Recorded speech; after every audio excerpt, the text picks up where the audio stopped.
लेकिन पाकिस्तान 556 रन बना करके क्या हो गया पाकिस्तान नहीं, को? पाकिस्तान दरअसल क्यों हारा, क्यों? इसके पीछे कारण बताता हूँ मैं, इसके बाद आप लोग चीर फाड़ कीजिए। देखिए, पाकिस्तान ने पहले दिन बैटिंग की, उन्होंने बहुत सारे रन बनाए, दूसरे दिन 2-3 सेंचुरीज आ गई है ना, दोनों दिन मिला के, और उन्होंने कहा कि हमने इंग्लैंड को इंग्लैंड की भाषा में जवाब दे दिया है, बस ख़त्म कहानी। इंग्लैंड पाकिस्तान के लिए खुश होने का बस इतना ही सा मौका था, बस खुश हो ली।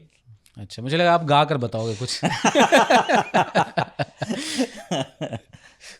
वो मुझे हैरानी नहीं हुई थी। आप हमारे जब टेस्ट मैच चल रहा था, दूसरा दिन ही था, तभी हम बात करते अरे, क्योंकि वो चर्चा शुरू हो गई थी कि अरे कैसी पिच है ये वो, तो हम बात करी, तब मैंने कहा भी था कि अभी इंग्लैंड बैटिंग कर रही है, आप ये मत पूरी तरह से यकीन मान ले कि ड्रॉ होगा, क्योंकि इंग्लैंड लेगी 300 रन की लीड, बिल्कुल देगी इनको आखिरी दिन बैटिंग करने को, और एक दिन निपट जाएंगे। काफी है, हाँ, बहुत है, बिल्कुल। तभी ये लग रहा था, बिल्कुल वैसा ही हुआ। सेकेंड इनिंग में वो एपेटाइट नहीं है। एक देखिए, उसका थोड़ा एडवांटेज ये भी मिला कि जब तक वो आए बैटिंग करने, तब तक पिच तो वैसी थी भी नहीं, उतनी आसान थी भी नहीं, थोड़ा रिवर्स स्विंग होने लग रहा था, रफ क्रिएट हो गया था, क्रैक्स आ गए थे, उस सब का उन्होंने, अच्छा इंग्लैंड के गेंदबाजों ने भी अच्छी गेंदबाजी, क्रैक्स का फायदा भी उठाया, सब चीज़ें की उन्होंने, और आप में वो बैटिंग है ही नहीं, वो एबिलिटी नहीं है, जो आपस में लड़े जा रहे हैं आप, तो कहाँ। सेकेंड इनिंग्स में तो खैर 2-3 सीरीज आप पीछे उठाइए, होम सीरीज इनकी, सेकेंड इनिंग्स में तो कोई रेजिस्टेंस है ही नहीं पाकिस्तान के पास, कुछ नहीं। बांग्लादेश के अगेंस्ट भी जाइए तो सेकेंड इनिंग्स में फुसी होते रहे, इसमें भी वही कहानी हुई। बिल्कुल बिल्कुल, और नतीजा ये है कि अब आपने होलसेल चेंजेस कर ये मुझे लगता है ना, यही एक कारण है कि वो नहीं सेकेंड इनिंग में रन बनाते, हाँ, क्योंकि हर आदमी पे तलवार लटक रही होती है, वो तेरे दबाव के साथ खेल रहा होता है, कि क्योंकि सबको अपनी जगह बचानी है। निखिल भाई एक बात बताइए, वाकई पाकिस्तान की टीम में है गुटबाजी बहुत तगड़ी वाली? देखिए, गुटबाजी तो एक समय था, मुझे लगा वो तो रही है, वो तो उनका जन्म सिद्ध अधिकार है, हाँ। वो स्टार्ट से है, बट बावजूद उसके वो टीमें बड़ा अच्छा परफॉर्म करती थी, क्योंकि टैलेंट वाइज बहुत टैलेंट था।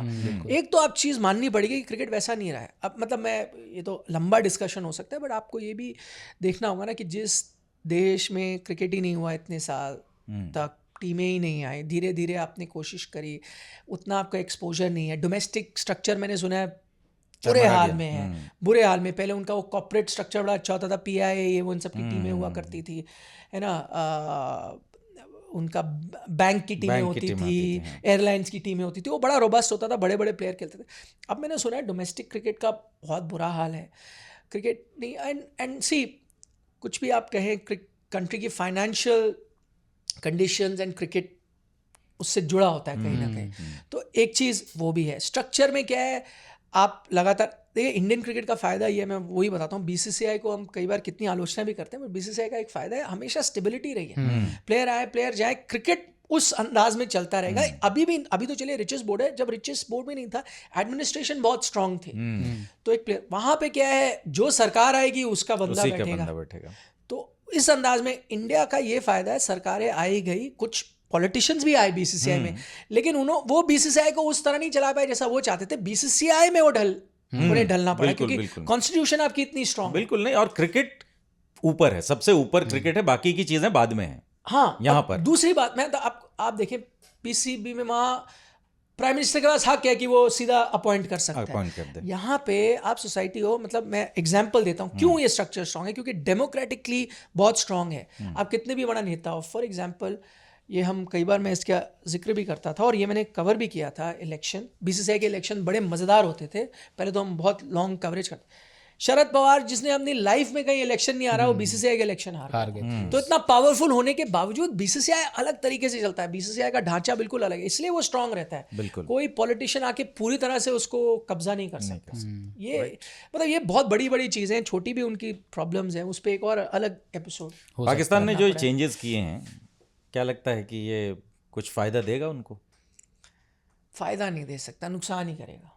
अच्छा, आप कैसे पूरी टीम, आप मतलब चले, बाबर आजम को ड्रॉप कर दिया, मतलब मैं तुलना नहीं कर रहा, ठीक है, बाबर आजम का फॉर्म खराब चल रहा है, कौन से आपके पास 100 बैटर्स बैठे हुए हैं इंतजार, इंडिया की T20 टीम थोड़ी है कि आपने संजू सैमसन को ड्रॉप कर दिया। वही ट्रांजिशन की हम बात कर रहे थे ना, कि इंडिया में जो ट्रांजिशन है, मतलब 3-4 टीमें आप बना लोगे यार एट ए टाइम, लेकिन वहाँ एक टीम बनाने के लिए स्ट्रगल देख लीजिए। मैं एक उदाहरण दे देता हूँ सिलेक्शन मीटिंग से, वही पूरे पाकिस्तान क्रिकेट को समअप कर देता है। सरफराज जो कि पाकिस्तान क्रिकेट के मेंटोर हैं, वो टीम का भी हिस्सा थे, वो सिलेक्शन कमेटी के भी पार्ट में बैठे थे और वो टीम में भी खेल रहे, उसी टीम में भी खेल रहे हैं, वो मेंटोर भी हैं, सिलेक्शन मीटिंग में भी बैठते हैं, कप्तान भी नहीं है, वो बैठे हैं।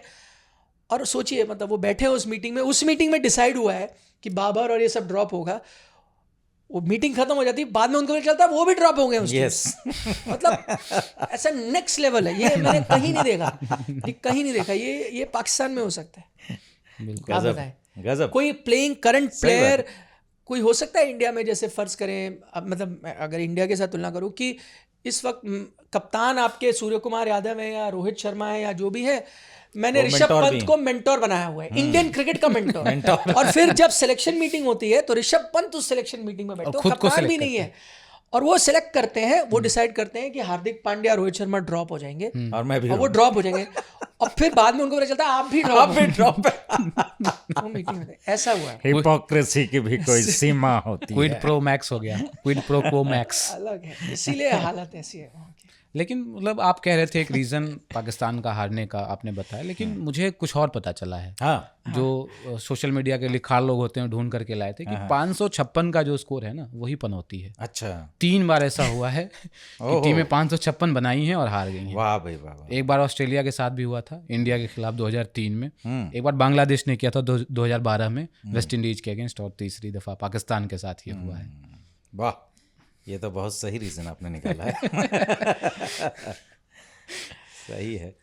क्या होगा अब पाकिस्तान का? वैसे यार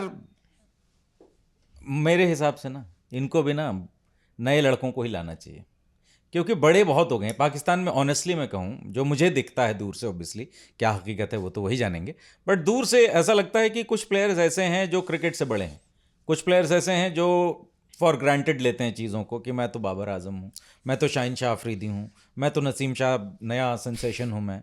तो भाई इनको बोलो कि जाओ और जा करके अपना खेती बाड़ी करो, और दूसरे लड़कों फ़खर जमान टाइप प्लेयर्स को इनको टेस्ट मैचेस में लाना चाहिए था, लेकिन आई डोंट नो क्या चल रहा है। नहीं, बट वो देखिए परेशानी वहीं आ गई जब आपने, पाकिस्तान में हमेशा लड़ाइयाँ होती है। बाबर आजम कप्तान थे आपके, लेकिन बाबर आजम उस वक्त आपने उनको कप्तानी से हटा दिया, रैंडमली आपने एक दिन डिसाइड किया कि वो कप्तान नहीं रहेंगे, आपने उनको कप्तानी से हटा दिया। तो उससे क्या होता है, आपका नुकसान होता है। उसके बाद ये होता है कि आपकी लड़ाइयाँ होती हैं, आपका जो गुटबाजी जिसके बारे में हम बात करते हैं वो तब शुरू हुई, वो तब जाके शुरू हुई जो उस वक्त थे। आपको वो करने की ज़रूरत ही नहीं थी, बट वहाँ से परेशानी। अब एक चीज़ ये भी है कि 2 चीज़ें इसको लेकर के आती हैं। एक तो ये कि आप अगर कैप्टन हैं, आप क्या इतने पावरफुल नहीं हैं कि आप अपनी टीम को संभाल कर रख सकें, पहला। दूसरा ये कि आपका बोर्ड क्या इतना थका हुआ है। नहीं, वो कैसे, उनको आपने कप्तानी से हटा दिया, सब कुछ नहीं, मैं अभी की बात नहीं कर रहा हूँ, मैं इन जनरल बात कर रहा हूँ कि वहां पर ऐसा होता रहा है। कोई भी कैप्टन, इवन वसीम के टाइम पे भी गुटबाजियां थी।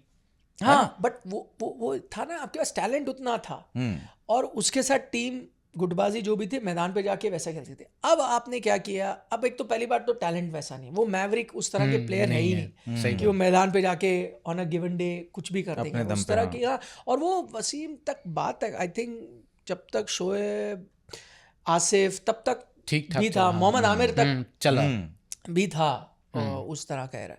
बट अब आपको वैसे मैवरिक प्लेयर्स ही नहीं मिल रहे, तो आपने एक दूसरे ढांचे की तरह करा। जो बाबर आजम का स्ट्रेट जैकेट अप्रोच आपने ली कि भाई वो एक कप्तान है, उस सबका रिस्पेक्ट था, उन्होंने कई खिलाड़ियों को बैक किया, किसी को पसंद आए नहीं आए, बट ठीक है, कप्तान ने जो डिसाइड किया आपने किया। वो इमाम को बैक करते थे, लोग कहते थे अरे ये तो उनके दोस्त यार है, पर्ची प्लेयर है, बिल्कुल।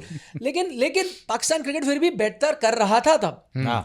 जैसे ही आप वापस उस चीज़ पे चले गए कि इसको हटा दो, इसको कर दो, फिर शाहिन शाह अफरीदी बोला मैं भी कप्तान बनूंगा, वहाँ लड़ाइयाँ शुरू हो गई। फिर आपने अच्छा अब उनको कैप्टन बनाया, फिर उनको आपने एक सीरीज बाद कैप्टन हटा दिया। तो वो आई थिंक जो जिस तरह से आप क्रिकेट चला रहे हो उसमें परेशानी है। बस वही है कि बोर्ड का ही इसके कुल मिला करके देखा जाए तो बोर्ड ही के पास इतना पेशेंस नहीं है, इतना बड़ा विजन नहीं है, बेसिकली विजन कि भाई क्रिकेट को हम ऊपर रखें। अब देखिए वही है, बिल्कुल सही निखिल भाई ने कहा कि भाई सरकारें बदलेगी, बोर्ड बदलेगा, मेंबरान बदलेंगे,